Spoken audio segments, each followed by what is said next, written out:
درانه کتونکو السلام علیکم. زه محمد سلمان همدرد د حق غږ پښتو چینل خبري لنډیز کې ستاسو کوربه اوس تاسو پام را اړوم د مهمو خبرونو لنډیز.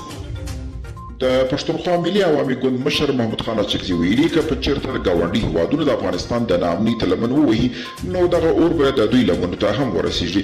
دغه پښتون سیاستوال ویلي چې د ملګرو ملتونو له امنیت شورا هم غوښتي چې د افغانستان له مسألې د ګاونډي هیوادونو لاسونه لاند کړي.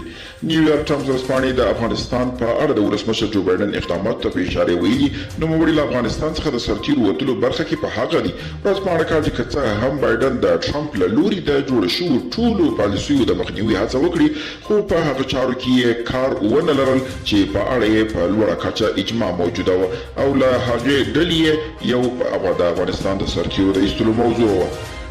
د خوست د سپیرې موساخیل د صبري او ځاځي میدان اوسیدونکو په پروژو غوښتنه لري.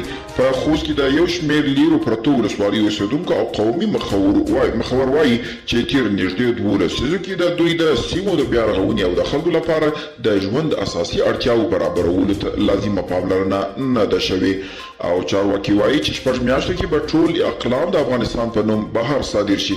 د افغانستان د صنعت او سوداګرۍ وزارت وایي دغه وزارت په داسې یوې طرحې کار کوي چې تر راتلونکي 6 میاشتو پورې به د افغانستان ټول صادراتي اقلام بهر ته د دغه هیواد په خپل نوم صادر شي.